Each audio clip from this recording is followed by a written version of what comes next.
اللہ کے نبی صلی اللہ علیہ وسلم کی حدیث ہے، آپ نے فرمایا کہ اگر میں کسی کو اپنا خلیل بناتا تو میں ابو بکر کو بناتا، لیکن یہ میرے بھائی ہیں، میرے دوست ہیں۔ اللہ کے نبی صلی اللہ علیہ وسلم نے بہت سارے فضائل بیان فرمائے ہیں کہ جتنے مجھ پر احسان ابو بکر رضی اللہ تعالی عنہ کے ہیں اتنے احسان کسی پر نہیں مجھ کے۔ میں ہوں وقار ظہیر، فینز آف اسلام کی صحابہ کی اس سیریز میں۔ آئیے چلتے ہیں، دیکھتے ہیں کہ صحابہ کرام رضوان المجمعین کی زندگیاں کیسی تھی۔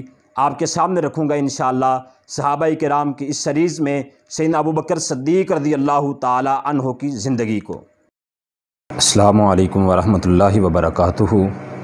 فینز آف اسلام کے ناظرین و سامعین، اللہ کی رحمت سے آپ خیریت اور عافیت سے ہوں گے۔ آج ہم بات کرنے والے ہیں سیدنا ابو بکر صدیق رضی اللہ تعالی عنہ کے بارے میں۔ سیدنا ابو بکر صدیق رضی اللہ تعالی عنہ، اگر ان کے نام کے حوالے سے بات کی جائے تو آپ کا نام عبداللہ ہے، آپ کی کنیت ابو بکر ہے، اور آپ کا نسب نامہ کچھ اس طرح ہے: عبداللہ بن عثمان بن عامر بن عمر بن کعب بن سعد بن تیم بن مرہ بن کعب بن لوئی بن غالب القرشی التیمی۔ آپ کا جو لقب ہے، آپ کی جو کنیت ہے ابو بکر، یہ لفظ بکر سے ہے، جس کا معنی نوجوان اونٹ کے ہے، اور ایک قبیلے کے جد امجد کا نام بکر تھا۔ آپ کے القاب کی بات کی جائے تو آپ کے کئی ایک القاب ہیں۔ سب سے پہلا لقب آپ کا عتیق، آپ کو عتیق کہا جاتا ہے۔ عتیق اس لیے کہا جاتا ہے کہ اللہ کے نبی صلی اللہ علیہ وسلم نے فرمایا تھا، ابو بکر خوش ہو جاؤ، تم کو اللہ نے جہنم سے آزاد کر دیا ہے، عتیق کر دیا ہے۔ تو عتیق کا معنی آزاد کردہ ہے۔ اس کے مورخین نے کئی اور مطالب بھی بیان کیے ہیں کہ یہ کس وجہ سے آپ کو کہا گیا ہے۔ کسی نے کہا کہ آپ کا چہرہ بڑا خوبصورت تھا، اس لیے آپ کو عتیق کہا گیا۔ کئیوں نے کہا کہ آپ اخلاق کے لحاظ سے بڑے اعلیٰ تھے، آپ کو اس لیے عتیق کہا گیا۔ اور کئی مورخین نے کہا کہ آپ کی والدہ کے ہاں کوئی بچہ زندہ نہیں رہتا تھا، جب آپ پیدا ہوئے تو آپ کی والدہ نے آپ کو پکڑا اور کعبے کے سامنے کیا، اور کعبے کے سامنے کر کے کہا کہ اے میرے اللہ، یہ موت سے عتیق ہے، اسے مجھ سے محروم نہ کرنا، اسے مجھے عطا کر۔ تو آپ کو اس لیے عتیق کہا جاتا ہے۔ اس کی تطبیق یہ ہے کہ آپ اعلیٰ اخلاق کے مالک تھے، اعلیٰ حسب و نسب کے مالک تھے، اعلیٰ چہرے والے تھے، اور اللہ کے نبی صلی اللہ علیہ وسلم کی بشارت کے پیش نظر آپ جہنم سے آزاد کردہ تھے، عتیق تھے، اس لیے آپ کو عتیق کہا جاتا ہے۔ دوسرا لقب آپ کا صدیق ہے۔ صدیق سیدنا انس رضی اللہ تعالیٰ عنہ فرماتے ہیں کہ اللہ کے نبی صلی اللہ علیہ وسلم احد پہاڑ پہ چڑھے اور احد پہاڑ نے ہلنا شروع کر دیا۔ آپ نے فرمایا، اے احد ٹھہر جا، تجھ پر نبی، صدیق اور 2 شہید ہیں۔ تو یہ لقب آپ کو اللہ کے نبی صلی اللہ علیہ وسلم نے دیا۔ اور سیدہ عائشہ رضی اللہ تعالیٰ عنہ فرماتی ہیں کہ اس کی ایک وجہ اور بھی ہے۔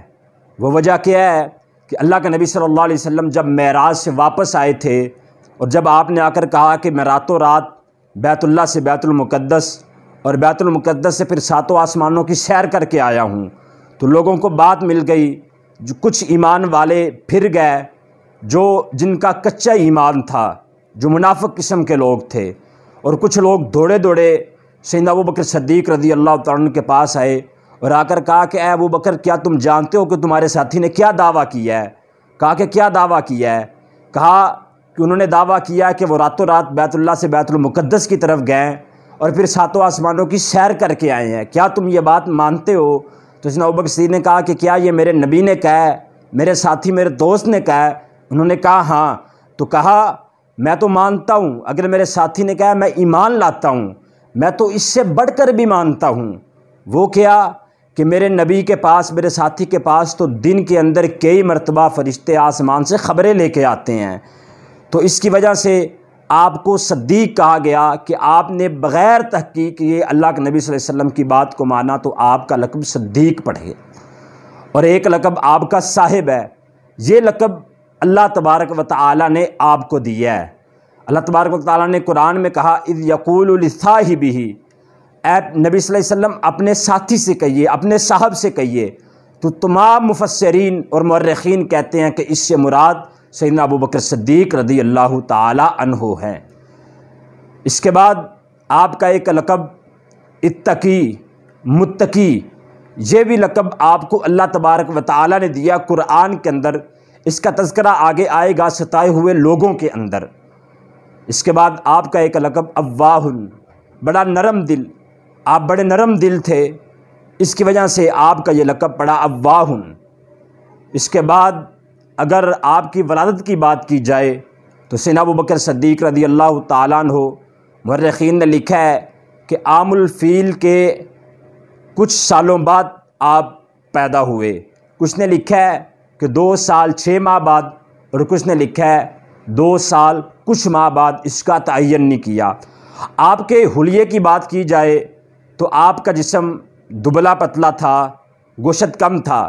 اس سلسلے میں ابھی حیثم بن قیس کی ایک روایت ہے، وہ کہتے ہیں کہ میں آپ کی خدمت میں حاضر ہوا، میں نے دیکھا آپ دبلے اور پتلے ہیں، آپ کے جسم پر گوشت کم ہے اور آپ کا رنگ گورا چٹا ہے۔ اس کے بعد سیدنا ابوبکر صدیق رضی اللہ تعالیٰ عنہ کے خاندان کی بات آتی ہے۔ آپ کا والد جن کا نام عثمان تھا رضی اللہ تعالی عنہ، اور کنیت ابو قحافہ تھی جس سے وہ مشہور ہوئے تھے، یہ فتح مکہ والے دن اسلام لے کے آئے تھے۔ اللہ کے نبی صلی اللہ علیہ وسلم کے پاس لے کے آئے سیدنا ابوبکر صدیق ان کو، تو نبی صلی اللہ علیہ وسلم نے فرمایا کہ اے ابو بکر رضی اللہ تعالیٰ عنہ، آپ مجھے کہتے میں ان کے پاس حاضر ہو جاتا، تو فرمایا نہیں، انہی کے لائق تھا کہ یہ آپ کے پاس آتے۔ تو سیدنا ابوبکر صدیق رضی اللہ تعالیٰ عنہ اپنے والد کو لے کے آئے، انہوں نے اسلام کو قبول کیا فتح مکہ والے دن۔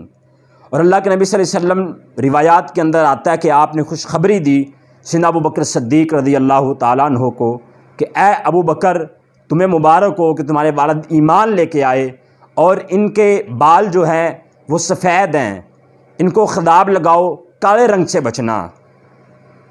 اس کے بعد آپ کی والدہ کی باری آتی ہے۔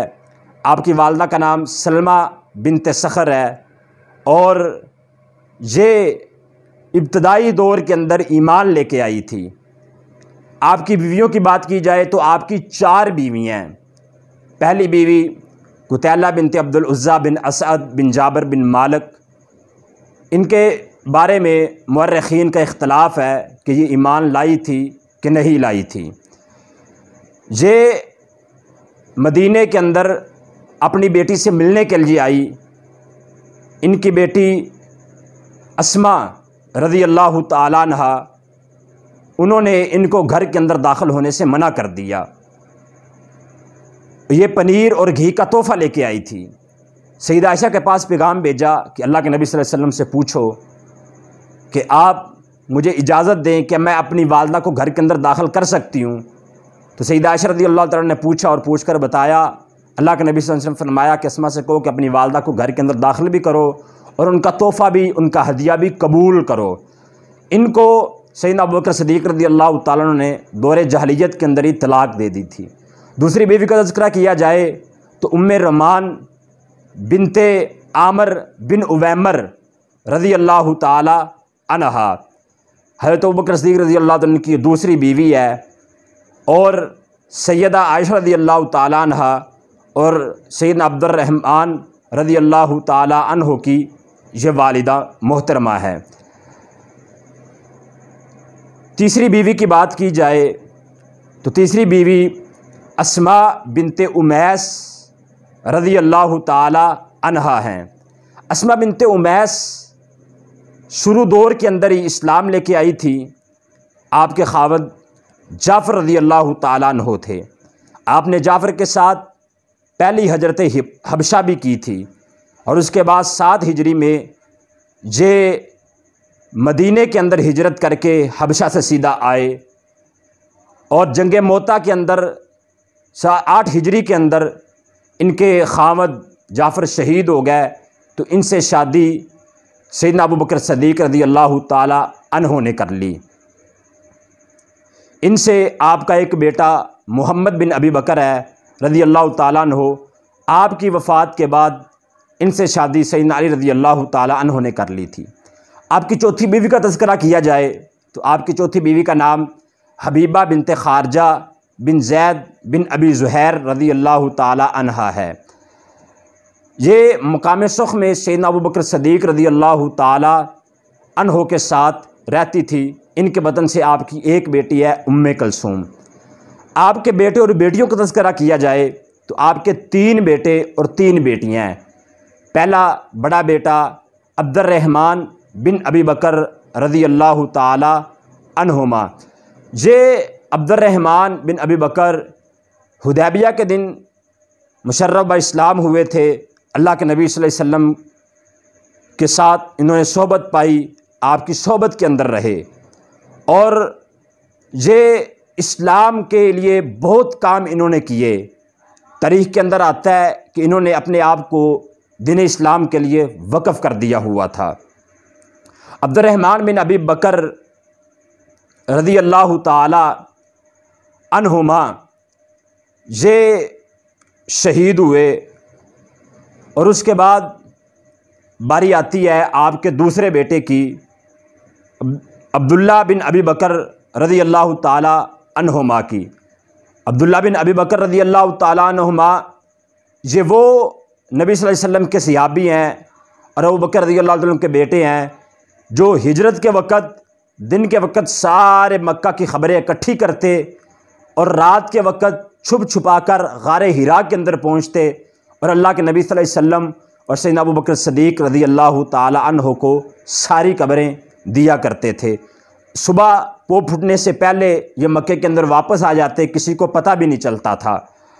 عبداللہ بن ابی بکر رضی اللہ تعالی عنہما طائف کے اندر تیر لگنے سے ان کے جسم پر زخم بنا، اور یہ صدیقی خلافت 11 ہجری میں فوت ہوئے۔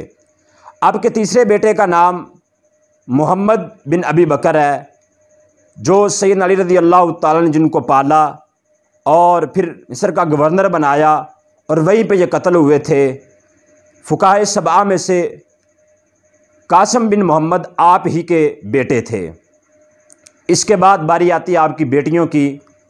آپ کی سب سے بڑی بیٹی اسماء بنت ابی بکر رضی اللہ تعالی عنہا وہ تھیں۔ اسماء کی شادی زبیر بن عوام رضی اللہ تعالی عنہ سے ہوئی تھی، اور ہجرت کے بعد سب سے پہلے انہی کے ہاں مدینے میں بیٹا ہوا تھا، اور خوشی کی لہر دوڑ گئی تھی۔ عبداللہ بن زبیر رضی اللہ تعالی عنہ، اللہ تبارک و تعالی نے ان کو 100 سال لمبی عمر دی۔ 100 سال عمر ہونے کے باوجود دماغ کے اندر کوئی تغیر نہیں آیا، کوئی خلل نہیں آیا، اور کوئی چیز بھولنے والی نہیں تھی۔ ایک دانت بھی نہیں گرا تھا ان کا۔ اس کے بعد آپ کی دوسری بیٹی سیدہ عائشہ رضی اللہ تعالی عنہا۔ سیدہ عائشہ رضی اللہ تعالی عنہا 6 سال کی عمر کے اندر اللہ کے نبی صلی اللہ علیہ وسلم کے ساتھ ان کا نکاح ہوا، اور 9 سال کی عمر کے اندر ان کی رخصتی ہوئی۔ یہ اللہ کے نبی صلی اللہ علیہ وسلم کی زوجہ محترمہ تھی، اور آپ کو سب سے پیاری تھی۔ ان کے بارے میں امام شعبی کہتے ہیں کہ امام مسروق رحمہ اللہ جب بھی روایت بیان کرتے سیدہ عائشہ تھے تو کہتے، میں اللہ کی محبوب کی محبوبہ سے اور صدیق کی صدیقہ سے اور اس سے روایت بیان کر رہا ہوں جس کی برات اللہ تبارک و تعالی نے آسمان سے نازل فرمائی ہے۔ تو سیدہ عائشہ رضی اللہ تعالی عنہ وقت کی بڑی عالمہ تھی، بڑی فاضلہ تھی۔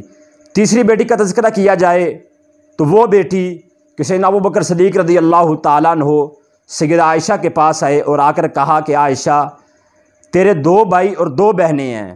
تو سیدہ عائشہ کہنے لگی یہ تو مجھے پتہ ہے کہ میرے بھائی ہیں اور بہنیں ہیں، میری ایک بہن اسماء اس کا تو مجھے پتہ ہے، دوسری بہن کا مجھے نہیں پتہ۔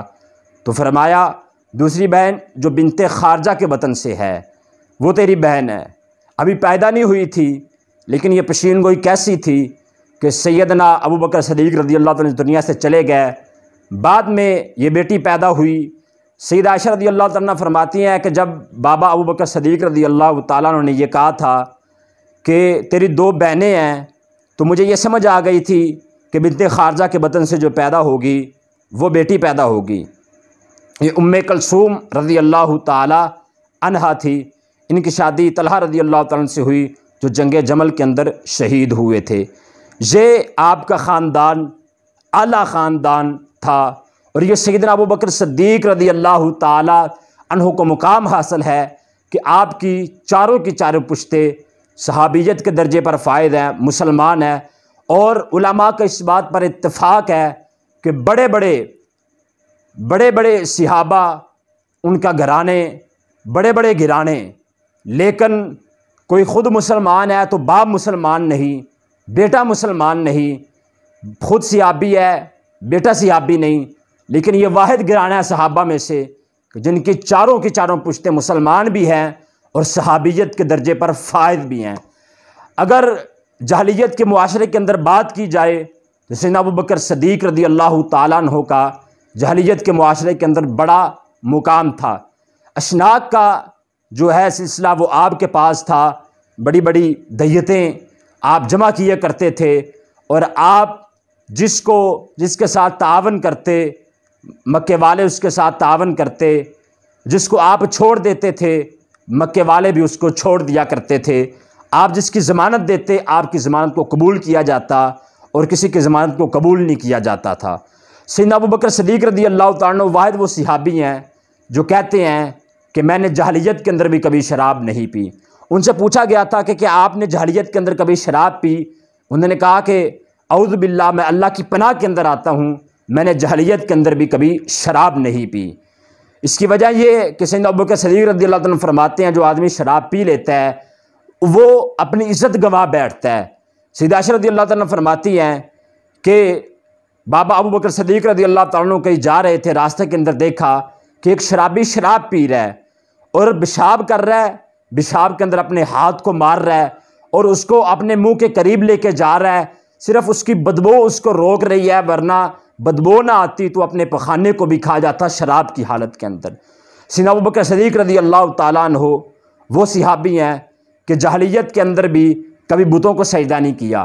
سیدنا ابو بکر صدیق رضی اللہ تعالیٰ عنہ فرماتے ہیں کہ میرے بابا ابو قحافہ ایک دن مجھے بت خانے کے اندر لے کے گئے، فرمایا یہ بت ہیں، یہ تمہارے خدا ہیں، ان کو سجدہ کرو۔ کہتے ہیں کہ میں نے ان کے قریب ہو کے کہا مجھے کھانا دو، مجھے بھوک لگی ہے۔ وہ آگے سے نہ بولے۔ میں نے کہا مجھے پانی دو پینے کے لیے، انہوں نے مجھے پانی نہ دیا، مجھے پیاس لگی ہے، تو وہ آگے سے نہ بولے۔ میں نے نیچے سے پتھر اٹھایا اور بت کے چہرے پہ دے مارا، وہ منہ کے بل زمین پہ گر پڑا۔